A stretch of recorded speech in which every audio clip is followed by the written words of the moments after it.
Good evening friends, welcome to channel. நான் உங்கள் திவாகர் செந்தில்ராஜன். ஒரு டிஸ்கிரிப்ஷனில் பார்த்துடலாம். அதுக்கப்புறம் நிஃப்டியோட பெர்ஃபார்மன்ஸ் பார்ப்போம். வீக்கெண்ட் முடிஞ்சு மண்டே வந்திருக்கு. நம்ம லாஸ்ட் வீக்கே சொல்லியிருக்கோம் கண்டிப்பாக ஒரு புல் பேக் வரும் அப்படின்னு சொல்லியிருந்தோம். அதே மாதிரி இன்னைக்கு வந்து ஒரு புல் பேக் என்ட்ரி தான் வெஞ்சு மார்க்கெட் ரிவர்ஸ் வரல. ரிவர்ஸ் எதுக்கு மேலே வந்தால் ரிவர்ஸ் அப்படின்றத பார்ப்போம். இன்னைக்கு முதல்ல நமக்கு என்ன ஆப்பர்ச்சுனிட்டி கிடைச்சிது அப்படின்னு பார்க்கலாம்.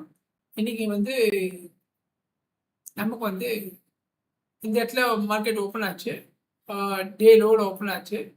ஸோ வந்து இந்த இடத்துல நம்ம செல்லிங் ப்ரெஷர் இருந்தாலும் கேபிட்டல் அவசியம் இல்லை, வெயிட் பண்ணலாம். ஆனால் அந்த செல்லிங் ப்ரெஷரை தாண்டின அப்புறம் தான் we can go for call entry. ஆனால் இந்த கேண்டிடேட் பார்த்தீங்கன்னா நமக்கு ஃபுல்லாக விற்க வச்சுருக்கோம், I mean rejection blocks. So இதை பார்க்கும்போது நமக்கு தெரிஞ்சிச்சு மார்க்கெட் மேலே போக முடியல, கஷ்டப்படுறாங்கன்னு.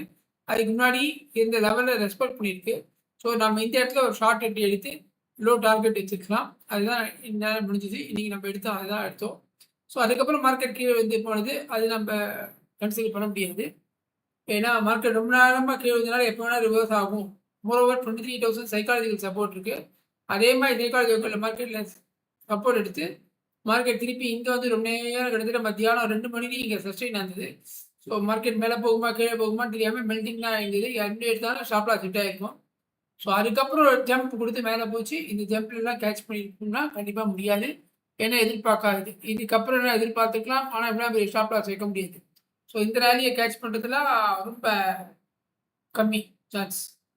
ஒருவேளை மார்க்கெட் சஸ்டெயின் ஆகிட்டு இருக்கு, இவ்வளோ நேரம் சஸ்டெயின் ஆகிருக்குன்னு சொல்லி ஸ்டாப் லாஸ் கம்மியாக டேலோவுக்கு கீழே வச்சு ட்ரை பண்ணியிருந்தாங்கன்னா பிரில்லியன்ட் மூவ். கண்டிப்பாக அப்படி சில பேர் பண்ணியிருப்பாங்க, ஏன்னா மார்க்கெட் எவ்வளோ நேரம் சஸ்டெயின் ஆகிருக்குன்னு. அப்படி மேலே போகிறதுக்கு வாய்ப்பு இருக்குது. ஏன்னா இன்றைக்கி வந்து ஒரு புல் பேக் எதிர்பார்த்தோம், மார்க்கெட் கண்டினியூஸாக கீழே வந்தனால இன்றைக்கி ஒரு புல் பேக் இருக்குன்னு எதிர்பார்த்தோம். ஸோ அதை பேஸ் பண்ணி பார்க்கும்போது இந்த ரேலியை சில பேர் பிடிச்சிருக்கலாம். ஷாப் லாஸ் கம்மி, ரிஸ்க் ரிவார்ட் ரேஷியோ அதிகமாக இருக்குது. ஸோ இதுதான் இன்றைக்கி நடந்த ஸ்டேட்டஸ். இது வந்து நம்ம ட்ரெண்ட் ரிவர்சல் ஆகிடுது, மார்க்கெட் திருப்பி புல்லிஷ் ஆகிடுது, நம்ம இது வச்சுக்க வேண்டாம். ஸ்டில் மார்க்கெட் வந்து செல் ஆன் ரைஸ் கான்செப்ட்லேயே இருக்குது. அடுத்தது வந்து நாளைக்கு என்ன, அதுக்கு முன்னாடி மற்றதுனா ஒரு ரவுண்டு பார்த்துட்டு போவோம். பேங்க் நிஃப்டி ஆஸ் யூஷுவல் அதுவும் 685. But mid cap small cap வந்து பெருசாக கெயின் கொடுக்கல, மார்க்கெட் ஒன்றும் பெருசாக கொடுக்கல. அண்டு கோல்டு இறங்கியிருக்கு, சில்வரும் இறங்கியிருக்கு. க்ரூட் ஆயில் 95 ரூபாவில் இருக்குது. ஸோ அது கம்மியாகணும், 80 கிலோ கம்மியானால் தான் நமக்கு வந்து மார்க்கெட் வந்து கூலாக இருக்கும். விக்ஸ் வந்து இந்தியா விக்ஸ் வந்து 4.6 கிட்டத்தட்ட 5% கம்மியாக இருக்குது. அதுதான் இன்றைக்கி ஒரு ஷார்ட் கவரிங் ரேலி கிடச்சிது. ஸோ நாளைக்கு என்னன்றது பார்ப்போம். அதுக்கு முன்னாடி ஓஏ லெவல் என்னன்னு பார்த்துருவோம். ஓஏ லெவல் பார்த்தீங்கன்னா 23,500 ஸ்ட்ராங் சப்போர்ட் இருக்குது. Next resistance 23,500. ஸோ நாளைக்கு மார்க்கெட் வந்து 23,500 உடைக்குதான்னு பார்ப்போம். நாளைக்கு எக்ஸ்பைரி சின்ன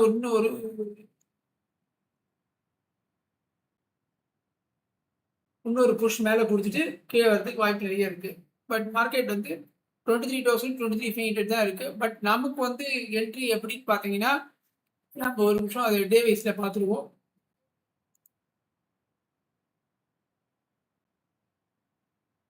மார்க்கெட் அப்படியே இங்கேருந்தே மார்ச் 1ஆம் தேதி கீழே வந்துட்டு இருக்கு. ஐ மீன் பார்த்தீங்கன்னா இந்த இடத்துல நம்ம நேற்றுக்கு இருந்தோம், நம்ம சொன்னோம் கண்டிப்பாக புல் பேக் வரும்னு. ஸோ வந்திருக்கு. பட் இது எவ்வளோ தூரம் வரும், மேக்ஸிமம் இது வரைக்கும் வரலாம். எப்போவுமே நம்ம ப்ராபபிலிட்டி கேம் தான். ஸோ இது வரையும் நீங்கள் செல் ஆன் ரைஸ் கான்செப்டில் ஒர்க் பண்ணலாம். இங்கேருந்து திரும்பலாம், நாளைக்கே திரும்பிடலாம், இது வரையும் திரும்பலாம், எப்படின்னா திரும்பலாம். ஆனால் இதுக்கு மேலே 24,240 உடச்சி மேலே க்ளோசிங் பேசிஸில் க்ளோஸ் வச்சுருச்சுன்னா ட்ரெண்ட் ரிவர்சல். அது வரையும் நம்ம செல் ஆன் ரைஸ் கான்செப்ட் தான் ஒர்க் பண்ணிக்கலாம். ஸோ இந்த 24,300 கிட்டத்தட்ட 900 பாயிண்ட்ஸ் இன்னும் மேலே இருக்குது. அது வந்து டே பேசிஸில் க்ளோசிங் வச்சுனால் மட்டுமே நாம் கால் சைட் ஃபோக்கஸ் பண்ணலாம். அதர்வைஸ் ஆப்பர்ச்சுனிட்டி கிடைக்கும் போது செல் ஆன் ரைஸ் கான்செப்ட்லேயே ஒர்க் பண்ணலாம். ஓகே, ஸோ நாளைக்கு என்ன ஆப்பர்ச்சுனிட்டி இருக்குன்றதை பார்த்துருங்க. நாளைக்கு வந்து மார்க்கெட் வந்து இப்போ இங்கே இருக்குது, இதெல்லாம் ஆஸ் யூஷுவல் பிளேஸ் மாற்றிருப்போம். டே லோ இங்கே மாற்றிருக்கேன், டே க்ளோஸ், டே ஹை. இப்போ ஆல்மோஸ்ட் நேற்று ஐயை உடைக்காம திரும்பி இருக்கு மார்க்கெட்டு. ஸோ இதெல்லாம் ஸ்ட்ராங் ரெசிஸ்டன்ஸாக ஒர்க் ஆகாது, 23,500 கிட்டத்தட்ட. ஸோ நாளைக்கு எப்படி ஆகுதுன்னு பார்ப்போம். சப்போஸ் இந்த 23,500 மேலே கேப் அப் ஆகி சஸ்டெயின் ஆச்சுன்னா we can go for long provided ஒரு 10 பாயிண்ட் 15 பாயிண்ட் தான். அதுக்கு மேலே நம்ம தைரியமாக பண்ண முடியாது. ஏன்னா மார்க்கெட் வந்து இன்னும் புல்லிஷ் ரேலி வரல. ஒரு ஷார்ட் கவரிங் ரேலி தான். அந்த ஷார்ட் கவரிங் ரேலினா என்னன்னா எப்போ வேணால் மார்க்கெட் திரும்பலாம். So it's only temporary. So அது மாதிரி நீங்கள் கால் சைட் ஃபோக்கஸ் பண்ணீங்கன்னா 24,300க்கு கீழே இருக்கும்போது ஃபோக்கஸ் பண்ணீங்கன்னா ரொம்ப நேரம் ரேலியை வெயிட் பண்ணாதீங்க. ஒரு 10 பாயிண்ட் 20 பாயிண்டில் சேஃபாக வெளில வந்துடுங்க. இல்லை ஒரு ப்ரைஸ் ஆக்ஷனில் ஏதாவது நெகட்டிவாக வந்ததுன்னா வெளில வந்துடுங்க. அதர்வைஸ் செல் ஆன் ரைஸ் கான்செப்டில் தைரியமாக ப்ரைஸ் ஆக்ஷன் கிடச்சுன்னா தைரியமாக எடுக்கலாம். மார்க்கெட் சப்போஸ் நாளைக்கு கேப் டவுன் ஆகி கீழே ஓப்பன் ஆச்சுன்னா தைரியமாக செல் ஆன் ரைஸ் கான்செப்ட் ஒர்க் பண்ணி டார்கெட் டே லோ அப்படின்னு வச்சுக்கலாம். அதே மாதிரி கேப் அப் இந்த இடத்துல கேப் அப் ஆகி இந்த ரெசிஸ்டன்ஸ் தாண்ட முடியாமல் மேலே திருப்பி வந்ததுனாலும் நம்ம வந்து டே க்ளோஸ் டார்கெட்டாக வச்சுக்கலாம். ஸோ நாளைக்கு பொறுத்த வரைக்கும் 24,300க்கு மேலே சஸ்டெயின் ஆனாதான், நாளைக்கு இல்லை இனிமேல் 24,300க்கு மேலே சஸ்டெயின் ஆனதான் we can go for call side. Otherwise is only short covering rally. So 10 point 20 point படிச்சுட்டு சேஃபாக வெளில தான் ஐடியபிள். ஸோ செல் ஆன் ரைஸ் கான்செப்டில் எங்கே ஆப்பர்ச்சுனிட்டி கிடைச்சாலும் ட்ரை பண்ணலாம்.